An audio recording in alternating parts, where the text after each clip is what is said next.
Okay, and as we come back, Kimber, this one is an early action compact follow-up question, which is, you've described the process here, but this person is interested to find out what's the best way to keep in touch with EPA to learn of your decision. Would there be a way to suggest comments or provide support during the EPA process? Sure. Chris Stoneman, who works for Greg Green in our Office of Air Quality Planning and Standards, is the one who's actually conducting that evaluation. And I'm sure that if you have comments on if you were part of the process before and you have information on how that went or you're interested in it for the future, I'm sure he would be great to add to that evaluation any thoughts that you may have. You can contact me. That program is run out of the State and Local Programs Group. The staff person who is responsible for that program now is going to be Tom Coda, C-O-D-A, and you could also email him or give him a call. Okay. And the main number for the EPA Office of Air Quality Planning and Standards is 919-541-5616. If you're interested, they can get you in touch with either Chris or John Sabasi, who you mentioned earlier as well. Sure. Or Tom Coda. Okay, we have another question here. A local area submitted extensive comments on implementation for the standard setting rule. They were not considered. Do we need to resubmit them since they were not considered for standard setting? Oh, I'm sorry. I think I understand this question, which was when we were selecting the level for the NACs, right. This person sent in comments about the implementation part, and because EPA is not allowed to consider costs when setting the National Ambient Air Quality Standards, the question I think is, do we need to resubmit them? And I think the answer to that question is yes. We would want that information again, and there will be a separate docket set up. Is that correct? Right? Yes. Mm-hmm. Okay, great. Okay, let's get back to other questions we have here. Susan, can you tell us, did EPA how did EPA handle the secondary standard for the 2008 standard? Is it the same? Is it different? Is it the same or different than 97? What did we do? Right. In 1997, we set the secondary standard equal to the primary standard. And this year, we've done the same thing with the secondary ozone standard. It is being set equal to the primary standard. Great. And what does the secondary standard do? What does it protect? It protects vegetation. It protects buildings. Basically, it covers everything other than human health. So it protects lots of different things. Okay, great. Thanks. Okay. Kimber, what is EPA going to do if there is insufficient information to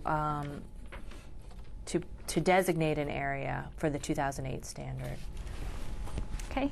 The designation provisions of the Clean Air Act allow an area to be designated unclassifiable if there's insufficient information.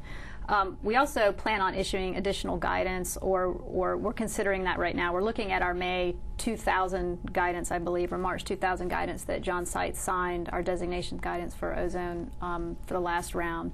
We're looking at that to see if there's any additions we need to make. We will communicate any additional guidance that we have to state and locals as soon as we finish that. We're hoping to be able to do that in the next 3 or 4 months. So we may also issue guidance on how states should address designations for areas where there's a lack of monitors.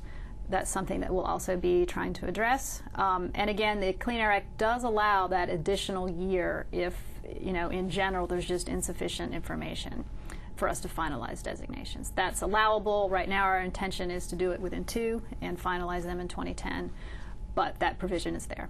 Okay. And the John Seitz memo you mentioned, there were 9 or 11 factors? There were 11 for 11 ozone. factors. There were 11 for ozone. Yeah, there were 9 for PM 2.5. We basically just consolidated a couple of them. The factors are basically the same. Okay, great. Mm-hmm. Okay. And for anyone who's interested in more information, including the presentations that were shown during the earlier part of this broadcast, maybe we could show the slide that shows how you can download that. That's available on our website, which is www.epa.gov/APTI. That's www.epa.gov/APTI. APTI. Okay, and we're back in the studio and I'm here with Susan Stone and Kimber Scavo, and we're taking your questions. And if you have any questions about the 2008 ozone standard, I encourage you to call, fax, or email your questions in, and those numbers are, the phone number is 1-888-228-6736. You can fax us at 1-919-715-3569, or you can email us at open@ncmail.net. And a number of people have already done so, and I encourage you, if you have any questions about implementation, health information, or how the standards were set, please call, fax, or email us your questions.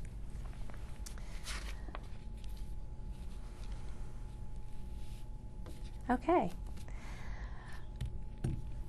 So Kimber, can you tell us a little bit more about the differences between the, or what has happened to the 97 standard? Sure. The court actually vacated parts of our phase 1 rule. They upheld portions and they also vacated portions. For subpart 2 areas, nothing was really changed, and we had SIPs come in. We actually made findings of failure to submit for about 10 to 11 states on those SIPs. But we're at the same time in the process of addressing the aspects that the court gave back to us.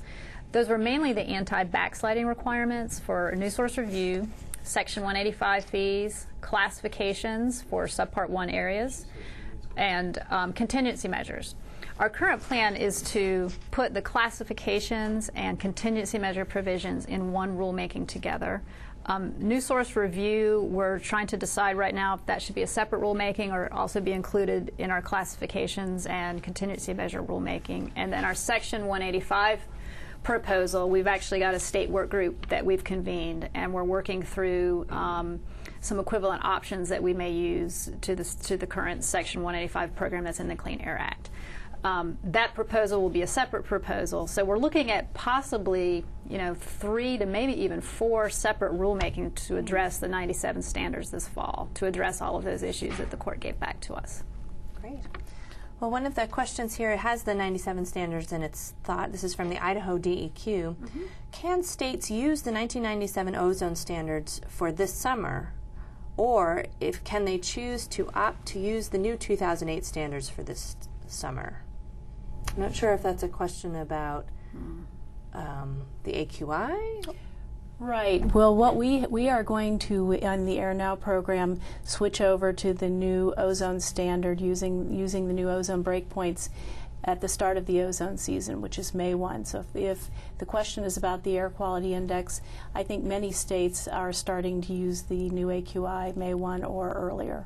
Okay, great. And Idaho DEQ, if that's not the question you had in mind, please call us back at 1-888-228-6736. And I apologize if we didn't quite get that right. This question is, what year census data will we be using for determining population? Kimber, this one sounds like it's for you. In doing designations. And I think, let me just say that back. What year census will we be using for data to determine the population for the 2008 standards? Yeah, I think that's one of the things that we'll be determining, and if we do additional guidance, we'll put it in that guidance. Carla Oldham, who works for Rhea Jones in the Geographic Strategies Group, is our staff lead on ozone designations. She is right now in the process of working on any additional guidance that we may issue, and she would be a good person to contact and follow up on with that question in a little while. Hopefully we'll either send out a memo or get on the phone with our NACA Criteria Pollutants Committee, or we'll get the word out as soon as we know the additional answers to some of these questions on designations. Okay, great. And again, if you'd like to contact the EPA Office of Air Quality Planning and Standards, you can call us at 919-541-5616, and that's to contact the staff people we've been talking about here. And Susan, this question is for you. Okay. Will personal choices, for example, carpooling or what kind of paint you use, help reduce pollution and cut back on the number of air quality, the AQI unhealthy AQI days? Yeah, absolutely. Personal choices like taking public transportation, carpooling, van pooling, choices about products that are used, all of these can help improve air quality and cut back on the number of code orange or code red days. Great. And Kimber, what kind of input will states have for ozone designations? And also, I don't know if this is in your group, the PM 2.5 24-hour designations. Okay. Right now, we're in the process of working on the PM 2.5 designations. The state recommendations were due this past December 17th, 2007. We've got all those recommendations. We're evaluating them right now with our regional offices. We'll be responding probably in July or August through a letter back to those states with any modifications that we may have. And then we'll have a time period after that where we can go back and forth before we finalize this December by the end of the year. We're working very closely with our regional offices, so I would recommend that if you have questions, want to keep knowing what's going on, to just stay in close contact with your regional office on that, because we're working weekly with them on your designation recommendations for the 24-hour PM 2.5 designations. For ozone, we plan on taking a similar process. Those state recommendations will be due to us in March 2009. After we get those, we'll be going through them and working with the regional offices on those recommendations, and we'll provide any modifications back to the states through a letter, and then go through that same process with ozone before we finalize.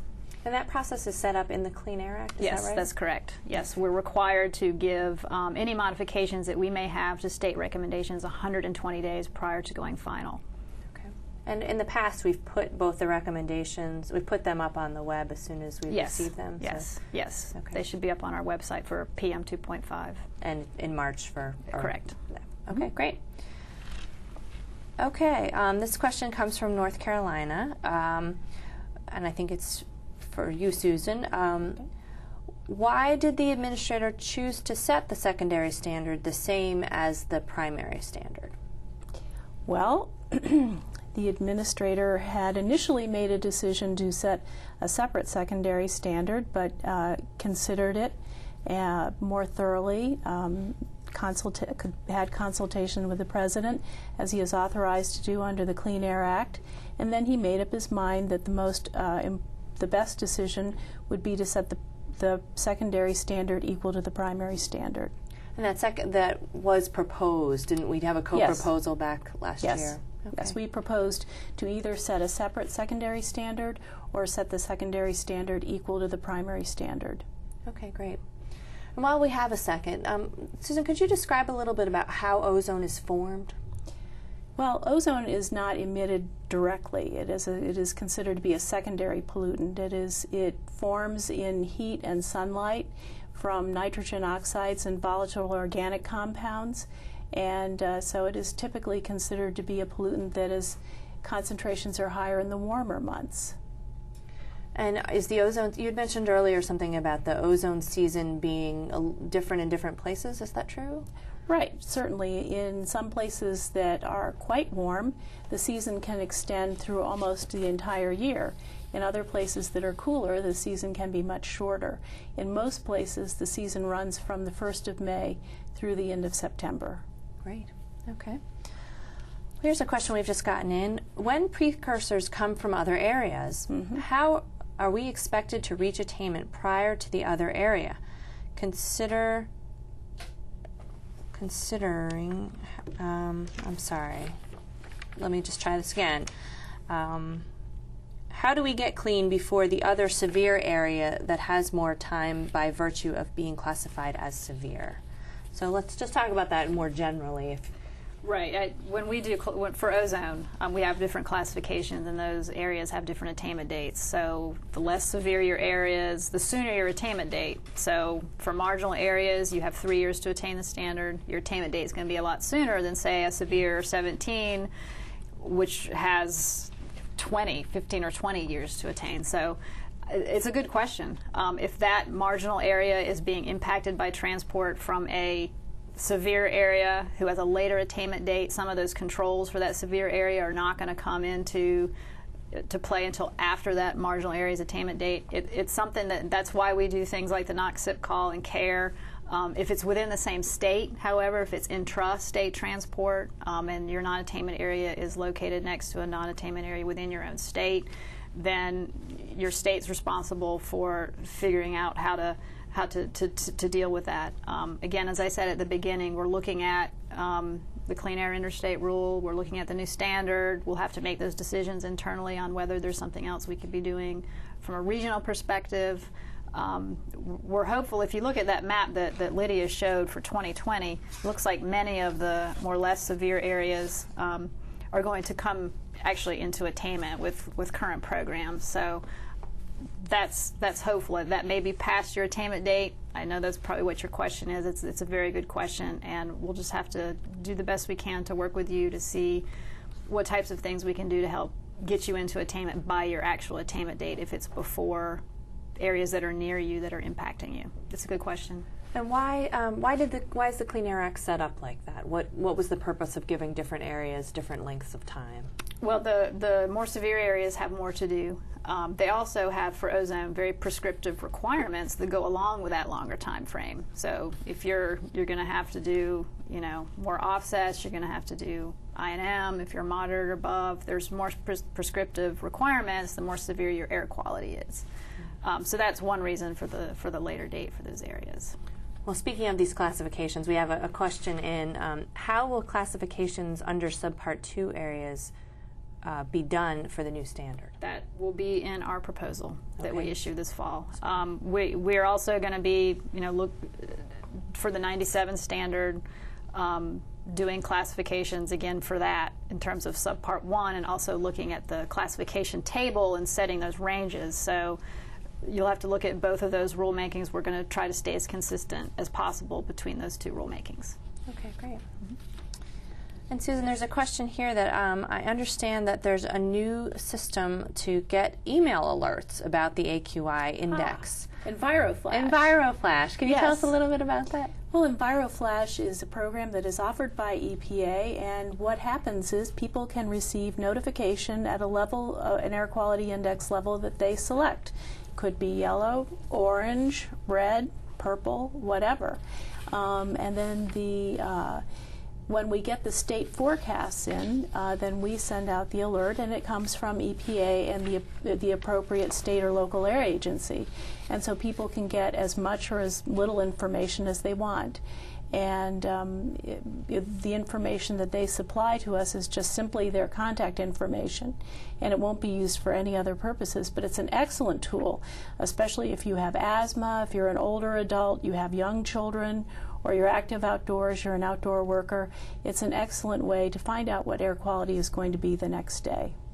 And I understand that you can, as you've described, you can classify yourself, or the tool on the web. Yeah, you can go to the website. If you go to the Air Now website, you should be able to see a place to sign up for EnviroFlash. And then you can select the level at which you want to be notified. So obviously, if you select code orange or unhealthy for sensitive groups, then you won't be notified every day. You'll only be notified the day before there is a code orange or higher level air quality index day forecast. Okay, great. And on the same topic, what advice should we give to people with heart conditions if the air quality is poor? Heart disease is not like respiratory disease in that your first symptom could be a very severe health effect, such as a heart attack. And so what we advise people is to get in touch with their doctors and ask them about their advice. We say for people with asthma, let your symptoms be your guide, because people with asthma can take rescue medication and get themselves out of the situation if they're wheezing. But that's not the case for people with heart disease, so they should really talk to their doctors first. One piece of advice that's good for people with heart disease, and is also good for everyone, but especially people with cardiovascular disease, is not to exercise near busy roadways, because there are high levels of particles there. Okay, great. That's a good tip. Thank you. Okay, and there's another question here for you. It's again about KSAC, which we've already talked a little bit about. But you had described the range from 0.060 parts per million to 0.070 parts per million.